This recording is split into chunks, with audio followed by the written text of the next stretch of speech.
Hello students, welcome to our YouTube channel Examosphere. उम्मीद है आप सब बिल्कुल ठीक होंगे। एंड आज हम लोग आपका basically Indian government and politics का सेकेंड चैप्टर शुरू करने वाले हैं, या सेकेंड यूनिट आप जिसको बोलते हैं। ठीक है, उससे पहले कुछ ज़रूरी बातें। जो भी स्टूडेंट्स न्यू विजिट कर रहे हैं चैनल पर या फर्स्ट टाइम आए हैं वो प्लीज़ सब्सक्राइब ज़रूर कर लें। इसके अलावा ये आपका टेलीग्राम चैनल है, सो आप इसको ज़रूर से ज्वाइन कर लें क्योंकि यहाँ आपको सारी अपडेट मिल जाती है। आप इसके अलावा देखेंगे पब्लिक एडमिनिस्ट्रेशन इन इंडिया की सीरीज हमारी कंप्लीट हो चुकी है, सो वो आप डिस्क्रिप्शन में देख सकते हैं। इसी तरीके से constitutional value and fundamental duties VAC का सब्जेक्ट है, सो ये आप देखो आराम से, डिस्क्रिप्शन में है प्लेलिस्ट। इंडियाज फॉरेन पॉलिसी, ये हमारा ऑन गोइंग है, चल रहा है। ठीक है, इसकी 2 यूनिट ऑलमोस्ट डन है, थर्ड वाली हम बहुत जल्दी शुरू करने वाले हैं। ठीक है, सो आप लोग पेशेंस बना के रखिए। और इसके अलावा ड्यू के रेगुलर स्टूडेंट्स एनसी वेब इग्नो ड्यू एज वेल, हर किसी के लिए बहुत ज़्यादा यूजफुल है। इसके अलावा दिल्ली से बाहर वाले जो स्टूडेंट्स हैं या फिर जो यूनिवर्सिटी हैं, आप अपना सिलेबस मैच करके भी पढ़ सकते हैं क्योंकि कुछ सब्जेक्ट आपके कॉमनली होते हैं जो हम हर जगह पढ़ते हैं। लाइक शेयर एंड सब्सक्राइब कर देना ज़रूर से, क्योंकि शेयर कर दोगे तो बहुत सारे स्टूडेंट्स को हेल्प हो जाएगी जो सच में सफ़र कर रहे हैं, क्योंकि उनको बस कोशिश ये रहती है कि हमें ईजी लैंग्वेज में कोई कंटेंट मिल जाए, कि हमें बात समझ में आ जाए और हम अपनी लैंग्वेज में लिखाएं। क्योंकि अब ग्रेजुएशन में हो, अब आपको ये बात समझ में आती होगी कि एक बार कॉन्सेप्ट समझ में आ जाए तो हम अपनी लैंग्वेज में लिख के आ सकते हैं। ठीक है, बाकी सब्सक्राइब का टारगेट आपका 5000 का है, तो पहुंचा दो, बढ़िया। ठीक है, इसके अलावा शुरू करते हैं इंडियन गवर्नमेंट एंड पॉलिटिक्स का सेकेंड जो यूनिट है, वो है आपकी state formation and nation building, integration of princely state, linguistic reorganisation of state.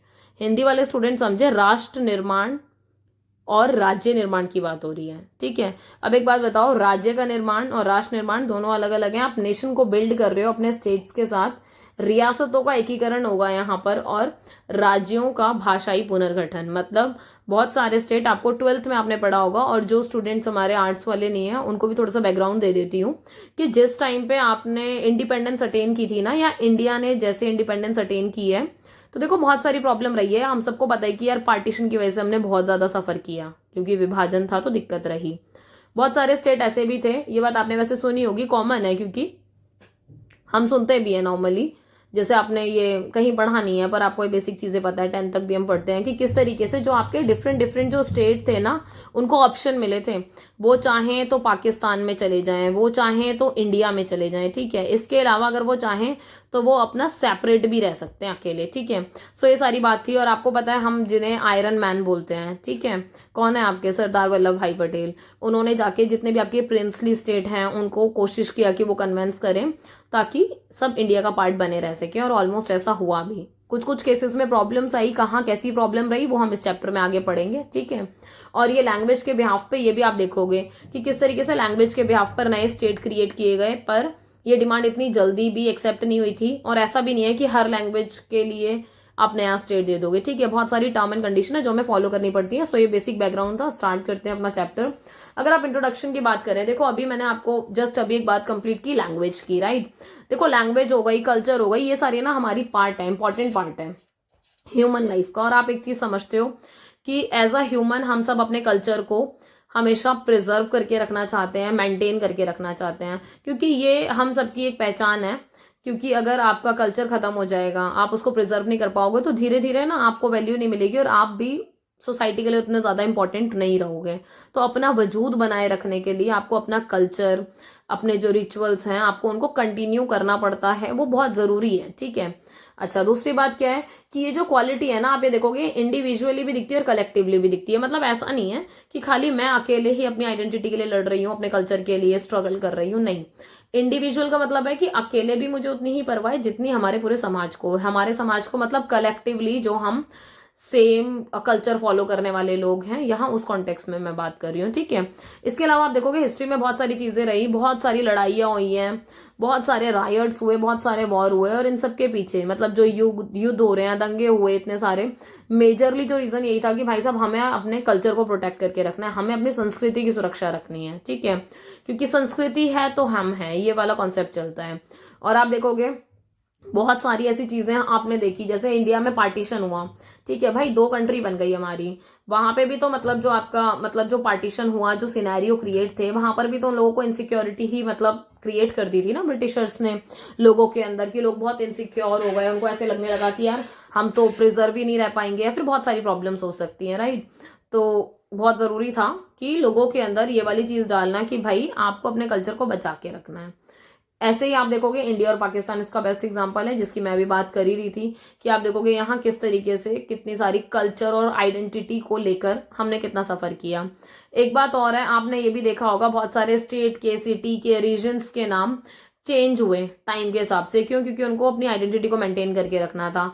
इसके अलावा आप एक मैप देखोगे, देखो हमारा जो चैप्टर है वो इसी तरीके का है ना। आप देखोगे किस तरीके से लैंग्वेज के बिहाफ पर स्टेट्स क्रिएट हुए, बट इतना आसान तो नहीं था भाई साहब कि कोई भी लैंग्वेज आएगी और बोलेगी कि हमें एक सेपरेट स्टेट दे दो। नहीं, देखो आपको आपका कल्चर फॉलो करने की पूरी फ्रीडम है, ये आपका बिल्कुल अधिकार है, पर हम एक स्टेट को क्रिएट नहीं कर सकते ना यार। स्टेट क्रिएट करने का मतलब आप समझ रहे हो पूरा खर्चा है भाई साहब, कि पूरी सरकार वहां करनी पड़ेगी, सब कुछ सेपरेट करना पड़ेगा। तो इतना आसान नहीं है जितना हम ऐसे नॉर्मल कह दें, समझ रहे हो बात को।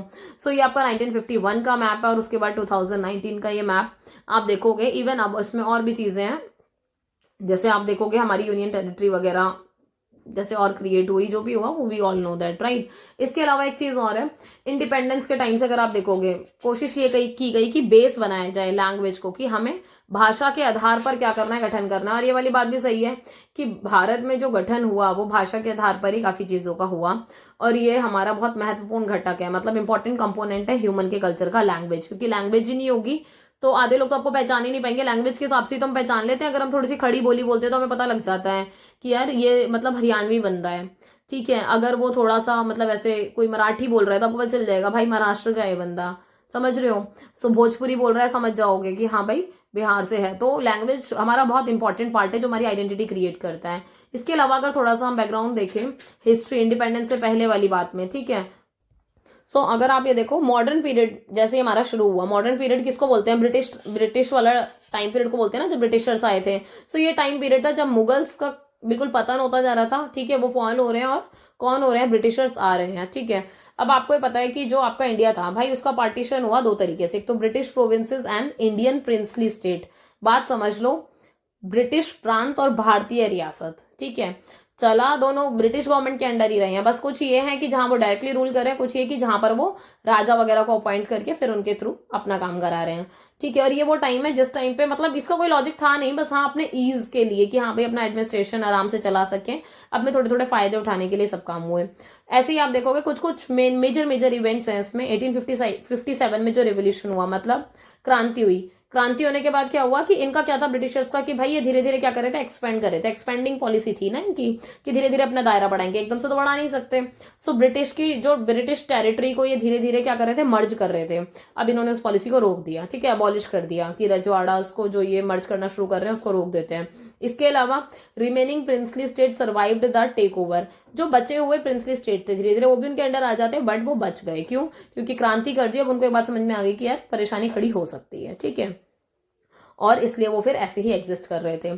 आप और चीज देखोगे, जैसे मैप की बात करोगे, बाउंड्री की बात करोगे, है ना। सो आप ये देखोगे कि कुछ कुछ पर्टिकुलर आपके ऐसे एरिया थे जहां पे डायरेक्टली आपकी ब्रिटिश गवर्नमेंट, मतलब जो अंग्रेजी सरकार है, वो सीधा सीधा क्या करती थी? अपना क्या करा रही है, मतलब अपना शासन चला रही है, या फिर ब्रिटिश सरकार ने उसको अधिकृत किया हुआ है। आ गई बात समझ में। एक बात और भी है, इसके अलावा आप ये देखोगे इंटेलिजेंट और scientific method but by military political and administrative need. Britishers जहां जहां डायरेक्ट रूल करते थे वो यही देखते थे कि जहां उनकी ये सारी फैसिलिटीज फुलफिल हो रही है नहीं हो रही, चाहे सैन्य हो, राजनीतिक हो, प्रशासनिक आवश्यकताएं, भाई सारी पूरी होनी बहुत जरूरी है। इनिशियली अगर शुरुआत में अगर आप देखोगे तो इन्होंने धीरे धीरे इंटरनल एक्सपेंशन चलाया था, मतलब आंतरिक रूप से विस्तार करने की कोशिश की थी, ठीक है। बेसिकली उस टाइम पे जो मेजरली आप ये देखोगे 3 प्रेसिडेंसी हैं जिनकी बात होती है, एक तो मद्रास, ठीक है, मुंबई प्रेसिडेंसी, और एक है आपकी बंगाल प्रेसिडेंसी। ये 3 थी जिनकी बात हो रही थी, या जिनके ऊपर ये धीरे धीरे अपना करते आ रहे थे काम वगैरह, या फिर जहां से इन्होंने शुरुआत की, बेसिक नींव रखी, ये मान लो, ठीक है। अब क्या हुआ? 1833 का एक्ट आया, मतलब 1833 का जो अधिनियम है उसमें 4th प्रेसिडेंसी क्रिएट कर दी गई आगरा की। अब आप इसके आगे और देखोगे, अब एरिया, अब ये मैप के कॉन्टेक्स्ट में समझते चलना, ठीक है। ऐसे ही वेस्ट ऑफ बिहार, बिहार का जो वेस्टर्न पार्ट है, समझ रहे हो, तो वेस्टर्न पार्ट में क्या हुआ? उस पार्ट को नॉर्थ वेस्टर्न प्रोविंसेस का पार्ट बना दिया गया, ठीक है, इंक्लूडिंग इंक्लूडिंग अवध रीजन, ठीक है, एक्वायर्ड इन 1856। अब ये वाली बात समझ लो कि इसमें वो वाला एरिया भी शामिल था जो अवध क्षेत्र है, ठीक है, जिसको अधिकृत अलग से किया गया था। आप इसके अलावा और देखोगे कि नाम भी बदला गया। 1877 में क्या हुआ, आगरा अवध संयुक्त प्रांत का नाम बदलकर, ठीक है, जिसे अब उत्तर प्रदेश के रूप में जाना जाता है। मतलब पहले था आगरा अवध यूनाइटेड प्रोविंसेस, ठीक है, अब वो क्या है, उत्तर प्रदेश। कई बार ऐसे क्वेश्चन कॉम्पिटेटिव एग्जाम में पूछ लिए जाते हैं, जैसे आप सिविल्स के एग्जाम में बैठो, चाहे आप यूपीएससी बैठ रहे हो, चाहे पीसीएस, राइट, या फिर हमारे टीचिंग एग्जाम्स हो गए, तो थोड़ा हमें पता हो कि यार उत्तर प्रदेश को पहले किस नाम से जाना जाता था, तो अवध यूनाइटेड प्रोविंसेस के नाम से जाना जाता था। कब ये रिनेम हुआ था, 1877 में हुआ था। अच्छा ठीक है, तो ये फैक्चुअल थोड़ा सा लिखते चलो, साइड बाय साइड मदद मिलेगी, आगे जाके बहुत हेल्पफुल होता है। इसके अलावा जो आपकी प्रोविंसेस हैं, ब्रिटिशर्स ने यही सोचकर बनाया था, मतलब उनके दिमाग में सिर्फ एक चीज चलती थी, भाई साहब हमें एडमिनिस्ट्रेटिव कन्वीनियंस होना चाहिए, मतलब प्रशासनिक सुविधा पूरी पूरी हो। दूसरी बात इकोनॉमिक्स, अर्थशास्त्र भाई प्रॉपर, आप मतलब इकोनॉमी वगैरह अच्छे से वहां वर्क कर सके, मिलिट्री स्ट्रैटेजी पूरी हो, सिक्योरिटी इशू ना हो, ठीक है। इसके अलावा not the need and aspiration of the people, इसके अलावा मतलब उनको इससे कोई फर्क नहीं था कि ना कि लोगों की जरूरत पूरी करनी है, आकांक्षाएं पूरी करनी है, ना, उनको अपने आप से मतलब है, क्योंकि यार वो राज करने आए थे हमारे ऊपर, उन्होंने हमारे भले के लिए कुछ नहीं किया था, राइट, मतलब वो तो अपने बेनिफिट के लिए आए थे ना, तो अपने बेनिफिट के चक्कर में तो उन्होंने फिर ये सारे के सारे एरिया देखे कि भाई जहां जहां हमें सुविधा हो जाए, मामा काम करेंगे, काम खत्म। एक चीज और है कि जैसे ही 19th सेंचुरी आपकी शुरू हुई, धीरे धीरे क्या हुआ, नेशनलिस्ट एलिमेंट, मतलब राष्ट्रवादी जो तत्व है ना, वो उभरने लगे। और आप ये चीज रियलाइज करोगे कि जैसे हमारा रेवोल्यूशन हुआ 1857 का, तब से मतलब क्रांतिकारी जो गतिविधियां भाई साहब वो बहुत ज्यादा शुरू हो गई, कंटिन्यू।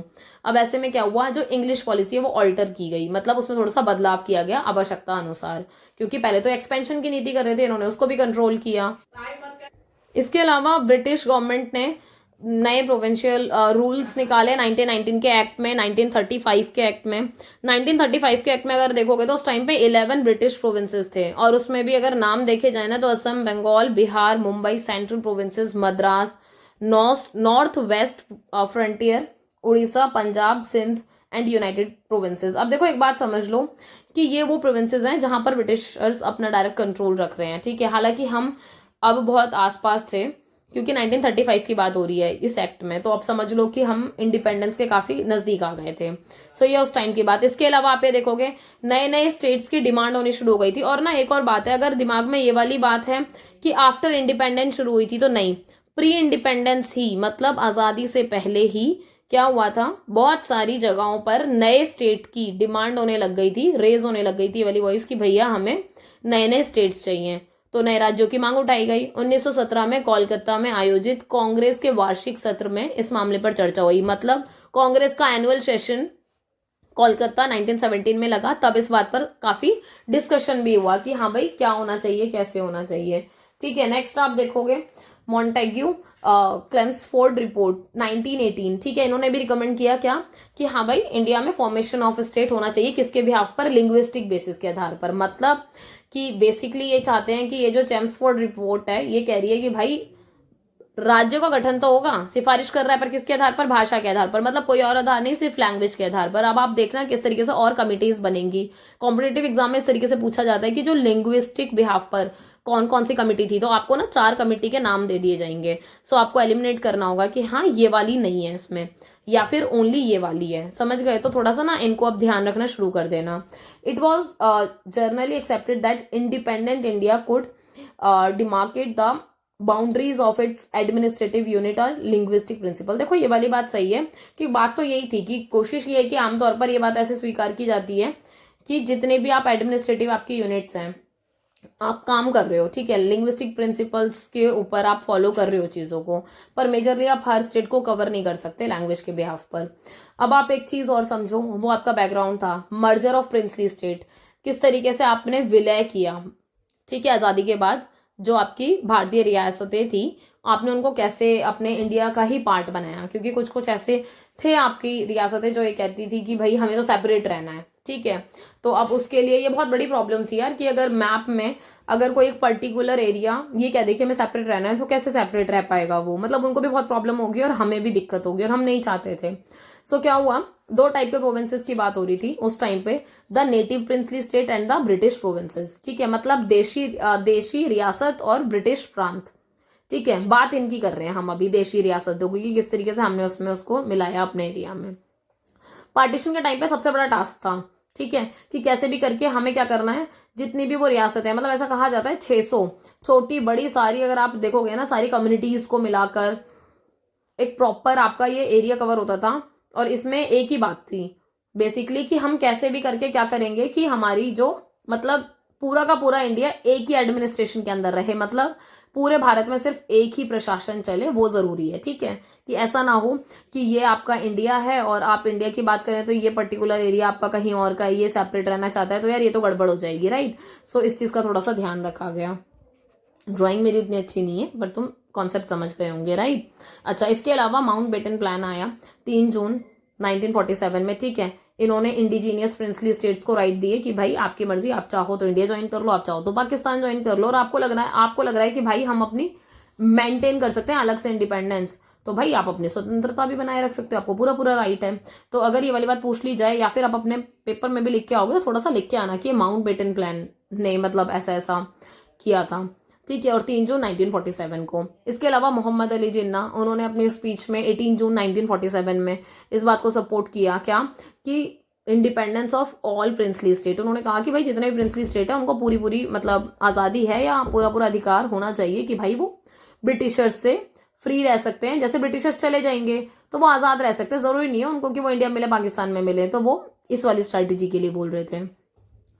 अब आप देखोगे इंडिया की बात आई, ठीक है, तो हमारा उस टाइम पे कांग्रेस का काफी दबदबा था, ठीक है। तो इंडियन जो नेशनलिस्ट थे भाई वो पूरे पूरे अगेंस्ट थे, वो बिल्कुल नहीं चाहते थे कि ये जो आपके नेटिव स्टेट है ये इंडिपेंडेंट रहे, क्योंकि इंडिपेंडेंट रहने का मतलब सिर्फ अपने दिमाग में एक ही मतलब इंडिया का मैप इमेजिन करो सिर्फ, और इमेजिन करके फिर ये सोचो कैसा मैप होता, आज हमारा मैप कैसा है और उस टाइम पे कैसा हो जाता अगर हमने अलाउ कर दिया होता कि सब इंडिपेंडेंट रहो। मतलब मैप के ही इतने इतने ज्यादा पार्ट हो रखे होते हैं हमारे कि हमें खुद नहीं समझ में आता, ठीक है। सो वो चीज़ बहुत ज़रूरी थी कि हम इस चीज़ को अपोज करें और कैसे भी करके उनको मनाएं। तो हमने बहुत इन्फ्लुएंस किया, कुछ तो बहुत इजीली मान गए, कुछों के लिए हमने बहुत स्ट्रगल किया, ठीक है। सो ये जो नेशन बिल्डिंग का प्रोसेस था ये पूरा का पूरा मतलब स्ट्रगल स्टार्ट हुआ, और इसको मतलब एक कहते हैं ना बहुत वेरी लॉन्ग टाइम, क्योंकि आपको ये पता है कि ब्रिटिशर्स की मूवमेंट बहुत लंबे टाइम तक रही है। हमें ये भी पता है कि इंडिया ने अपना जो नेशनल मूवमेंट चलाया था, मतलब पूरा वो राष्ट्रीय आंदोलन चलाया ब्रिटिशर से आज़ाद रहने के लिए, वो भी बहुत लंबा था। तो बहुत ज्यादा जरूरी था कि हमारे अंदर ना एक स्पिरिट पैदा हो रखी थी, वो थी स्ट्रॉन्ग कलेक्टिव स्पिरिट, मतलब सामूहिक भावना थी हमारे अंदर कि हमें अपने मतलब राष्ट्र को ऐसे नहीं छोड़ना। तभी तो हम सब एक हो गए थे ना आजादी के टाइम पे। तो फिर ये वाली बात थी कि जब हम तब एक हो सकते हैं तो हम अभी कैसे अलग हो सकते हैं कि मतलब सेपरेट हो जाए, इंडिपेंडेंट हो जाए। अब ऐसे में क्या हुआ, हमारे जो बहुत ही फेमस पर्सनालिटी सरदार वल्लभ भाई पटेल, ठीक है, फोटो में देख सकते हैं इनको, इन्होंने ये बीड़ा उठाया। मतलब इनकी बहुत अच्छी स्किल थी, बहुत एफिशिएंट थे पॉलिटिक्स में, मतलब काफी दबदबा था, और बहुत अच्छे से एक होता है ना करिश्माई व्यक्तित्व के नेता थे, बहुत कैरिस्मेटिक पर्सनालिटी थी। इन्होंने 100 से ऊपर प्रिंसली स्टेट से बात की और उनको क्या किया, मतलब 2 फेजेस में उनको इंडिया का पार्ट बनाया, ठीक है। इसके अलावा कुछ प्रिंसली स्टेट ऐसे थे जिन्होंने मतलब अंडरस्टैंडिंग दिखाई, पैट्रियोटिज्म दिखाया कि हाँ भाई हम तो मतलब कॉन्स्टिट्यूशनल असेंबली को फॉलो करते हैं, हम मान जाएंगे। तो कुछ उन्होंने तो बहुत प्यार से बहुत आराम से कर लिया, ठीक है, जैसे आप देखोगे। इसके अलावा कुछ इससे दूर भी रहे, तो जो दूर रहे ना इससे वो आप देखोगे जैसे त्रावणकोर, भोपाल, हैदराबाद, ठीक है, पब्लिकली डिक्लेयर्ड क्या कि इन्होंने कह दिया कि इन्हें स्टेटस ऑफ इंडिपेंडेंट स्टेट चाहिए। मतलब ये नहीं कह रहे हम पाकिस्तान में जाएंगे, वही कह रहे ना हम इंडिया का पार्ट ना पाकिस्तान का, हम बिल्कुल इंडिपेंडेंट रहना चाहते हैं। अब यार ये भी एक परेशानी वाली बात थी कि हम तो ऐसे मतलब बड़ी दिक्कत वाली बात हो जाएगी हमारे लिए, राइट। तो इंडिया ने फिर कोशिश की, फिर इन्होंने बात की, तो जितने भी प्रिंसली स्टेट थे ऑलमोस्ट सब ने ज्वाइन कर लिया था 15 अगस्त 1947 को, कुछों को छोड़कर। तो वो कौन थे जिन्होंने बाद में थोड़ा सा और प्रॉब्लम क्रिएट किया और बाद में फिर वो लोग माने, जूनागढ़, जम्मू कश्मीर, हैदराबाद, आप इनको देखोगे तो यहाँ हमें थोड़ा सा ज्यादा टाइम लगा, ठीक है। इसके अलावा आप ये देखोगे वो बात अलग है कि बाद में ज्वाइन कर लिया, जैसे तैसे करके परिस्थितियां ऐसी बनती गई, वो सब आप आगे पढ़ोगे, ठीक है। और एक और बात थी, कश्मीर वाला इशू टिल डेट तक सॉल्व नहीं हुआ था, बट आज के टाइम पे अगर आप कहो तो आज पूरा ये मतलब आज टिल डेट वाली लाइन आज के टाइम पे यूज ना करके मतलब आप ये लिख सकते हो कि हाँ मतलब कुछ टाइम पहले ही हमने इसको सॉल्व किया, राइट। तो आज के टाइम पे मतलब कश्मीर वाला इशू, हालांकि वहां बहुत सारी प्रॉब्लम्स चलती हैं, पर जैसे ही 370 अबॉलिश हुआ है, आप इसमें आर्टिकल ना 370 डाल सकते हो कि अबॉलिश होने के बाद वहां जिस तरीके से पीस मेंटेन हुआ है, जिस तरीके से वहां डेवलपमेंट वाला वर्क चल रहा है, सो अब वहां की परिस्थितियां बहुत अलग हैं, ठीक है। अब ये जूनागढ़ की केस स्टडी आपकी थोड़ी सी, आप अगर जूनागढ़ की केस स्टडी देखोगे तो जूनागढ़ यहाँ पड़ता है, आपका मैप में आपको दिखाई दे रहा होगा, ठीक है। ये बात सही है कि उस टाइम पे मुस्लिम रूलर थे आपके, ठीक है, और रूलर मुस्लिम है, ठीक है, पर पॉपुलेशन वहाँ की हिंदू थी काफ़ी, ठीक है। सो जूनागढ़ बॉर्डर भी शेयर नहीं कर रहा पाकिस्तान के साथ, ये भी हमें पता है। सो जो नवाब था वो आर्ग्यू कर रहा था क्या कि उसको बस कोशिश ये है कि वो ये तर्क दे रहा था क्या कि जूनागढ़ तक समुद्र के रास्ते पाकिस्तान से पहुंचा जा सकता है। मतलब उसको ये लगता था कि बाउंड्री तो टच नहीं हो रही, बट हाँ हम सी रूट के थ्रू भी हम वहाँ पहुंच सकते हैं, ठीक है। एक बात और थी, नवाब मोहब्बत खान और दीवान शाह, इनके बीच में भी काफ़ी ऐसे मतलब ऐसे पॉलिसीज चल रही थी कि हाँ वो कैसे भी करके बात करें। तो शाह नवाब भुट्टो ने प्लान बनाए, लोग मिले, मिलने के बाद फिर जो नवाब थे उन्होंने अनाउंस कर दिया क्या कि भाई ये पाकिस्तान में मतलब शामिल हो रहे हैं एक तरीके से, ठीक है। कौन? जूनागढ़। कहानी सुनते जाना, ये बातें जो 12th के आर्ट्स वाले स्टूडेंट उनको नहीं बताऊंगी क्योंकि एनसीईआरटी में नहीं दे रखी थी इतनी डिटेल की, तो ग्रेजुएशन में थोड़ा सा लेवल अप है। सुनना एक स्टोरी की तरह है, सिंपल, ठीक है। तो हुआ क्या कि भाई साहब इसको मतलब इन्होंने अपने मुंह से कहा नहीं, पर इनकी मीटिंग हुई, ठीक है, भुट्टो के साथ, और उन्होंने बैठकर भाई अनाउंस कर दिया कि भाई साहब इनका सेशन हो रहा है। अक्सेशन कहाँ पर हो रहा है? 14 अगस्त 1947 में पाकिस्तान में, मतलब अब ये पाकिस्तान का पार्ट बन रहा है। आ गई बात समझ में? दूसरी बात क्या हुआ, इसको मंजूरी मिली क्योंकि अभी तो अनाउंसमेंट हुई थी। मंजूरी मिली कब? 13 सितंबर 1947 को, ठीक है। अब क्या हुआ कि भाई बहुत लोग इस कदम से नाराज थे क्योंकि सब तो नहीं चाहते थे ऐसा हो। मर्जर को अप्रूव तो भले ही कर दिया गया 13 सितंबर 1947 को, पर जो एंगर्स थे, मतलब जो भी इसको अपोज कर रहे थे, जो सबऑर्डिनेट थे, ठीक है, मतलब इसी प्रिंसली स्टेट के, आप वो देखोगे कौन थे? मंगोल्स थे, ठीक है। और आप एक चीज और देखोगे इसमें, बाबराबाद थे, ठीक है। सो ये जो एरिया थे ना, मतलब इन्होंने मतलब सीधी सीधी घोषणा कर दी। इन्होंने कहा कि ये जूनागढ़ से स्वतंत्रता की घोषणा कर रहे हैं। मतलब ये अगर ऐसे समझा जाए कि एक पर्टिकुलर पार्ट है, मतलब ये अगर जूनागढ़ है तो ये इसके अंदर ही ये छोटे छोटे पार्ट हैं, ये जो मैं आपको नाम लेके बता रही हूँ, ठीक है। सो ऐसे पर्टिकुलर ये दोनों निकल गए और इन्होंने घोषणा कर दी कि भाई अब हम इसका पार्ट नहीं है। अब क्या हुआ, ऐसे में आप देखोगे कि इनके बीच में ही आपस में क्या होने लग गई? प्रॉब्लम्स क्रिएट होने लग गई। अब प्रॉब्लम क्रिएट होगी क्योंकि अब एक बात और समझ लो, इन्होंने जूनागढ़ से तो कह दिया कि हम जूनागढ़ से निकल रहे हैं, तो अब इन्होंने कहा कि हम तो इंडिया का पार्ट बने रहना चाहते हैं। तो इन्होंने अपनी इच्छा जताई, जबकि और जो थे बाकी के रीजन वो तो उसी का पार्ट थे। नवाब ने क्या किया इसके रिस्पॉन्स में कि वहां पर अपनी मिलिट्री भेज दी, ठीक है, कि वो थोड़ा सा सैन्य टुकड़ी वगैरह भेजकर उनसे थोड़ा सा मतलब उनको दबाए, थोड़ा ऑप्रेस करे। तो ये सारी चीजें हुई। बट अब ये वो वाली बात हो गई कि रिस्पॉन्स में ऐसा ऐसा हुआ, बट आप देखना कि अब टाइम कैसे पलटेगा, ठीक है। वीपी मेनन गए जूनागढ़, और जैसे ही वो जूनागढ़ गए वो किससे मिले? दीवान से मिले, ठीक है। जब वो दीवान से मिले तो एक प्रेशर क्रिएट किया उन्होंने उसके ऊपर, जैसे क्योंकि ये सिंपल सी बात है, जैसे पाकिस्तान के लीडर से मिले उन्होंने प्रेशर क्रिएट किया, तो वहां वो थोड़े से इन्फ्लुएंस हो गए। ऐसे जब इंडिया की बात है, इंडिया से मिले वीपी मेनन से, तो भाई वो थोड़े से उनको इन्फ्लुएंस करने की कोशिश की। तो दीवान ने डिमांड करी कि चलो ठीक है, हम इस इशू को ना एक रेफरेंडम के थ्रू सॉल्व कर लेते हैं, ठीक है। रेफरेंडम का मतलब होता है जनमत संग्रह, मतलब जनता से ही पूछ लिया जाए कि भाई आप क्या चाहते हो, राइट। सो अब क्या हुआ, ऑल्टरनेटिव गवर्नमेंट थी जूनागढ़ में, फॉर्म्ड बाय किसके द्वारा थी, और ये नाम ध्यान रखना जरूरी है, ठीक है, श्यामल दास गांधी इनके। और ये कौन थे? ये नेफ्यू थे किसके? महात्मा गांधी के, मतलब उनके भतीजे थे। सो इनकी एक सरकार चल रही थी इस टाइम पे। अब इन्होंने क्या किया, वहां पर लोगों से एक रेफरेंडम करा दिया गया, ठीक है। एक बात और थी, ये वो टाइम पीरियड था जिस टाइम पे ना मतलब डेमोक्रेटिक मूवमेंट के ये सारे पार्ट बन सकते थे, क्योंकि बिल्कुल ऐसे था कि डर तो थोड़ा बैठा ही हुआ था सब में मूवमेंट्स का। नवाब बिल्कुल भाग गया क्योंकि जनता ने रेफरेंडम में दिखा दिया कि भाई हम तो इंडिया का पार्ट बनेंगे, ठीक है। नवाब कराची भाग गया, ठीक है। अब ये जो दीवान शाहनवाज भुट्टो थे, ठीक है, वो भारत सरकार को शासन सौंपने को राजी हो गए कि हाँ भाई चलो ठीक है, अब हम हैंड ओवर कर देते हैं, क्योंकि भाई जो नवाब है, जो हेड है, वही भाग रहा है, वही मतलब ऐसा हो गया, तो अब तो करना ही पड़ेगा। अब क्या हुआ, आप ये देखोगे लेजिटिमेसी स्टैब्लिश की गई, मतलब वैधता। तो इंडिया में जिस तरीके से पूरा रेफरेंडम करके इंडिया का पार्ट बनाया गया 20 फरवरी 1948 को, 91% जो लोग थे, मतलब उन्होंने अपनी इच्छा जताई रेफरेंडम में क्या कि हम किसका पार्ट बनना चाहते हैं? भारत का पार्ट बनना चाहते हैं। तो रेफरेंडम के थ्रू ये फैसला हुआ, और इसकी वजह से क्या हुआ कि on the basis of referendum princely state of Junagadh इसको इंडिया में मर्ज किया गया, और अब ये इंडिया का पार्ट बन चुका था। आई बात समझ में? ये थी तुम्हारी जूनागढ़ की कहानी। ऐसे ही तुम हैदराबाद की कहानी सुनोगे तो हैदराबाद आपका यहाँ ये रहा, एग्जिस्ट कर रहा है, मैप में आप देख सकते हो, लैंडलॉक प्रिंसली स्टेट था। इसके अलावा ये बात सही थी कि बाउंडेड था ये सेंट्रल प्रोविंसेस से, नॉर्थ बॉम्बे, वेस्ट वाली साइड से बॉम्बे से घिरा हुआ है, साउथ से मद्रास से घिरा हुआ है। 87% जो पॉपुलेशन है भाई साहब वो हिंदू है, सॉरी, ठीक है। और प्रिंसली स्टेट किसके हाथ में था? निजाम उस्मान अली। सो ये मुस्लिम रूलर थे, ठीक है। अब बात फिर वही वाली आएंगी कि हाँ भाई ये कुछ कहेंगे और लोग कुछ और कहेंगे, ठीक है। सो नवाब भी ड्रीम देखते थे कि हमें इंडिपेंडेंट रहना है। पर लोग नहीं देखते थे इंडिपेंडेंट रहने वाली बात। इंडिया कन्विंस कर रहा था इनको कैसे भी करके हैदराबाद को कि हाँ भाई, क्योंकि बहुत इंपॉर्टेंट हमारा वो है ना, मतलब एक लिंक है, नॉर्थ और साउथ वाले इंडिया का पूरा पार्ट हमारा जुड़ रहा है इससे, तो ये इंडिपेंडेंट टेरिटरी। इसके अलावा आप ये देखोगे कि यहाँ बहुत ज़्यादा ज़रूरत थी क्योंकि सीरियस थ्रेट बहुत दिया जाता था, समझ रहे हो, और बहुत गंभीर खतरे, मतलब बहुत सीरियस थ्रेट पैदा हो रहा था यहाँ पीस का, सिक्योरिटी का, शांति और सुरक्षा के लिए। इसके अलावा government of India was supported by the Hyderabad Congress, इसको समर्थन मिला हैदराबाद कांग्रेस का। माउंट बेटन ने तो अटेम्प्ट किए, ठीक है, उसने निज़ाम को प्रिपेयर किया पर वो फेल हो गए। इसके अलावा निज़ाम ने भी खुद भी ट्राई करा कि वो इंटरनेशनल लेवल पर जाएंगे, वो भाई अंतर्राष्ट्रीय स्तर पर गए, ठीक है, यूनाइटेड नेशन सिक्योरिटी काउंसिल में गए, उन्होंने मुद्दे उठाए अंतर्राष्ट्रीय न्यायालयों में, मतलब इंटरनेशनल कोर्ट्स में भी गए, कोर्ट ऑफ जस्टिस में, मतलब इन इश्यूज को उठाने के लिए, इशू ऑफ हैदराबाद कि हाँ भाई हम सेपरेट रहना चाहते हैं और ये सारी चीज़ें। पर ये किसके लिए बहुत ईजी हो गया था? पटेल के लिए ईजी हो गया था। क्यों? क्योंकि जैसे ही माउंट बेटन ने इस्तीफा दिया, ठीक है, उनके लिए काम करना आसान हो गया, क्योंकि अब माउंट बेटन चले गए, उन्होंने अपना रिजाइन दिया 21 जून 1948 को।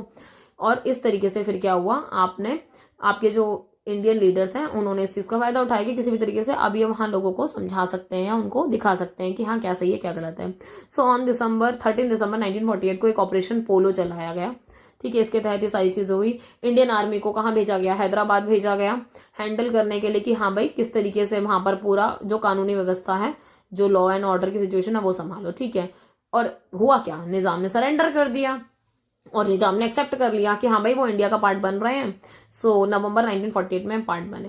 इंडिया ने थोड़ी सी लीनियंसी दिखाई थी, मतलब थोड़ी सी उदारता दिखाई, उन्होंने कोई पनिश वनिश नहीं किया उनको, मतलब वो चाहते थे उनको पनिश कर सकते थे, उन्होंने उनको अलाउ किया कि चलो हम प्रीवी पर्स अलाउ करते हैं।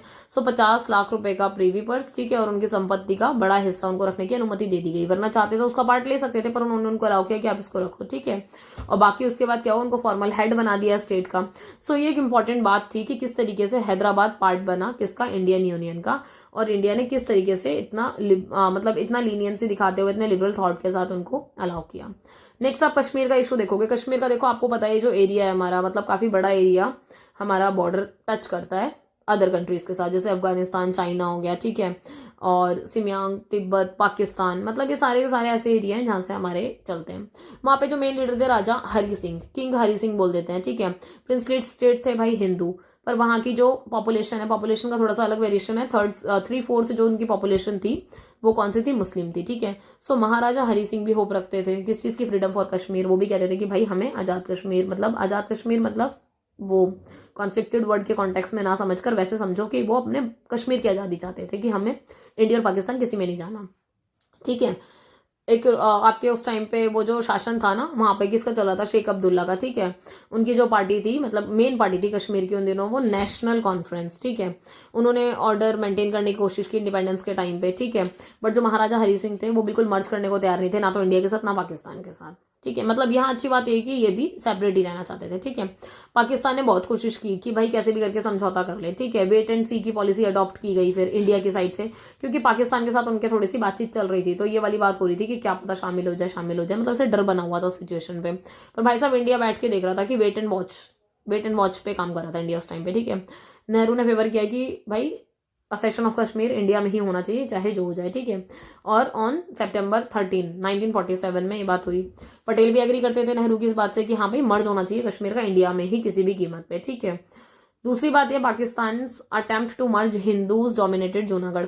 पाकिस्तान ये कहता था कि भाई जैसे आप ये देखोगे कि आपने जूनागढ़ को देखा कि वहाँ ज्यादातर कौन सी जनसंख्या थी, मतलब पॉपुलेशन थी हिंदू वाली थी, तो आपने वहाँ मिला लिया, अभी हाँ तो मुस्लिम ज्यादा है तो ये पाकिस्तान का पार्ट होना चाहिए। पर इस चीज़ के लिए इंडिया में पटेल हो गए, आपके नेहरू हो गए, बहुत सारे आपके लीडर्स थे जिन्होंने बिल्कुल मनाही कर दी कि भाई जो हो जाए ये काम नहीं करना, ठीक है। Sheikh Abdullah who was jailed for the crime of sedition. Sheikh Abdullah को भी मतलब ऐसे देशद्रोह के उसमें रखा हुआ था, उनको भी बाहर रखा, ठीक है, उनको रिलीज कर दिया गया। इसके अलावा जैसे ही वो रिलीज हुए तो उन्होंने फुल डेमोक्रेटाइजेशन की मांग कर ली कि भाई साहब हमें पूर्ण लोकतंत्र चाहिए। अब क्या हुआ, accordingly peoples representative should decide whether to merge Kashmir. अब लोगों के ऊपर बोल दिया भाई साहब आप रेफरेंडम करो, अब आप बताओ, जनता की सुनी जाएगी, ठीक है, कि आपको कश्मीर को कहाँ रखना है, इंडिया में या पाकिस्तान में, ठीक है। पाकिस्तान तो चाहता ही था कि वो कश्मीर उनके पास रहे, क्यों, क्योंकि वहाँ मुस्लिम मेजोरिटी था। पर इंडिया के बहुत सारे आप देखोगे रिलीजियस एलिमेंट थे, क्योंकि एक बात और है, जैसे वहाँ मेन पार्टी आपकी कौन सी, नेशनल कॉन्फ्रेंस, ठीक है, वो सेक्युलर थी, तो उस पार्टी का भी काफी अच्छा इंपैक्ट पड़ा कि वो उसने भी काफ़ी अच्छे अच्छे मतलब एक्शंस लिए। शेख अब्दुल्ला ने काफ़ी स्पीचेस दी, बट महाराजा जो हरी सिंह थे वो मान नहीं रहे थे, वो कन्विंस नहीं हो पा रहे थे। वो कहते थे कि भाई साहब नहीं, आप चाहे जो हथकंडे अपना लो, हम तो भैया आज़ादी रहेंगे, हम इंडिपेंडेंट रहेंगे, हमें नहीं बनना किसी का भी पार्ट, ठीक है। अब आप आगे देखोगे, इंडियन गवर्नमेंट ने इनिशियली डिस्कस किया क्या, अब रेफरेंडम कराओ, क्योंकि देखो जहां कुछ नहीं बचता ना फिर रेफरेंडम कराया जाता है, जितनी बहस कर लो रेफरेंडम के थ्रू सॉल्यूशन निकालेंगे, ठीक है। सोल्यूशन ये हुआ कि भाई समझ में आ गया कि लोगों को मतलब रेफरेंडम से ही कि हाँ इनका जो थोड़ा सा झुकाव है वो इंडिया की तरफ ज्यादा जा रहा है, ठीक है। अब हुआ क्या, पाकिस्तान बौखला है भाई, उसको डर लग रहा था, उन्होंने क्या कर दिया, प्रोवोक कर दिया, ठीक है। उन्होंने कर दिया अटैक 22 अक्टूबर 1947 को। थाउजेंड्स ऑफ ट्राइबल पठान्स थे जो भाई वो पाकिस्तानी बॉर्डर क्रॉस कर कर कश्मीर में घुस गए। अनऑफिशियल सपोर्ट मिल रहा था उनको पाकिस्तानी आर्मी का भर भर के।